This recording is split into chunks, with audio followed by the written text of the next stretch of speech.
Nadie notó el momento exacto en que el tren empezó a aparecer, no figuraba en horarios, no hacía anuncios y no siempre se dejaba ver, solo algunos lo veían, casi siempre personas cansadas, con la mirada perdida o con decisiones pesadas en el pecho. El tren llegaba de madrugada, cuando la estación estaba casi vacía y el silencio parecía más grande que las vías. Era un tren antiguo, oscuro, con un último vagón que siempre estaba iluminado. No importaba cuántos vagones tuviera el resto, ese último parecía distinto, más largo, más profundo. Quienes se acercaban sentían una mezcla de curiosidad y miedo, como si supieran que no era un viaje común. El primer rumor surgió cuando un hombre subió al tren una noche y nunca regresó. No lo buscaron de inmediato, porque nadie estaba seguro de haberlo visto subir. Días después, alguien juró verlo caminando por el pueblo, pero no era él mismo, sonreía menos, hablaba poco y evitaba mirar a los ojos, decía que el viaje le había mostrado lo que necesitaba, pero jamás explicó qué había visto. Con el tiempo, más personas empezaron a subir. Algunos lo hacían para huir de problemas, otros para encontrar respuestas, otros simplemente porque sentían que no pertenecían a ningún lugar. El tren siempre los dejaba volver, pero nunca iguales. Cada viaje parecía quitarles algo invisible, como si dejaran parte de sí mismos en ese último vagón. Una noche, una mujer subió buscando olvidar una traición. Al regresar, ya no sentía dolor, pero tampoco amor. Un joven viajó esperando encontrar su propósito. Volvió con una rutina perfecta, pero sin sueños.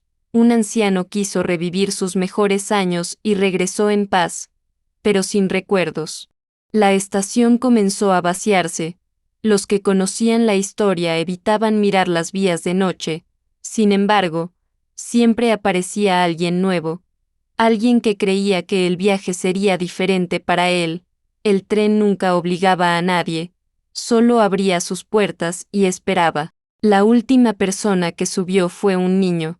No buscaba huir ni olvidar. Solo quería saber por qué los adultos parecían tan cansados. El tren partió como siempre, pero esa vez no volvió a aparecer. Desde entonces, dicen que el último vagón quedó vacío, porque al final, las respuestas que buscamos afuera solo nos quitan lo que ya teníamos dentro. Después de aquella última noche, la estación quedó extrañamente silenciosa. El tren no volvió a aparecer, pero su ausencia pesaba más que su presencia. Las vías seguían ahí, frías, oxidadas, y aún así muchas personas se detenían frente a ellas como si esperaran algo. No sabían qué, solo sentían que algo les faltaba, como una palabra que está en la punta de la lengua y nunca termina de salir. Los días pasaron y comenzaron los cambios. Algunos de los que habían viajado antes empezaron a sentir algo nuevo, una inquietud distinta. Soñaban con el último vagón, con asientos vacíos y luces encendidas. Pero esta vez no había puertas abiertas, se despertaban con el corazón acelerado, entendiendo por primera vez que aquel tren no les había dado respuestas, solo les había quitado preguntas.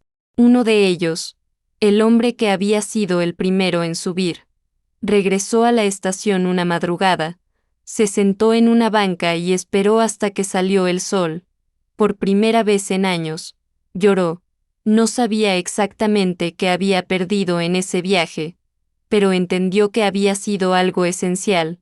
Desde ese día empezó a hablar más, a escuchar más, como si intentara reconstruirse con lo que aún le quedaba. La mujer que había viajado para olvidar la traición comenzó a sentir un vacío imposible de llenar. Ya no le dolía el pasado, pero tampoco le emocionaba el presente.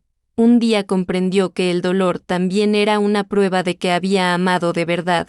Entonces empezó a escribir cartas que nunca enviaba, tratando de recordar quién había sido antes de subir al tren. El joven que buscaba su propósito se dio cuenta de que su vida funcionaba como un reloj. Perfecta, ordenada, pero sin sentido. Empezó a romper su rutina a propósito, llegaba tarde, tomaba caminos largos, se detenía a mirar el cielo, no recuperó sus sueños, pero aprendió a extrañar algo, y esa nostalgia se convirtió en el inicio de algo nuevo. En el pueblo empezó a circular una idea distinta, ya no hablaban del tren como una oportunidad, sino como una advertencia. Los mayores decían que no todo lo que promete respuestas merece ser seguido. Los jóvenes escuchaban, algunos con miedo, otros con curiosidad, pero todos con una duda que antes no tenían. Con el tiempo, la estación dejó de ser un lugar de espera y se convirtió en un lugar de encuentro. La gente se sentaba a hablar, a contar historias, a compartir silencios. El tren nunca regresó, pero dejó una lección profunda, que huir no resuelve, que olvidar no sana, y que a veces el verdadero viaje no es subirse al último vagón, sino quedarse, enfrentar la vida y aprender a cargar con lo que somos. Si quieres aprender de negocios reales y mentalidad emprendedora, suscríbete ahora y activa la campanita.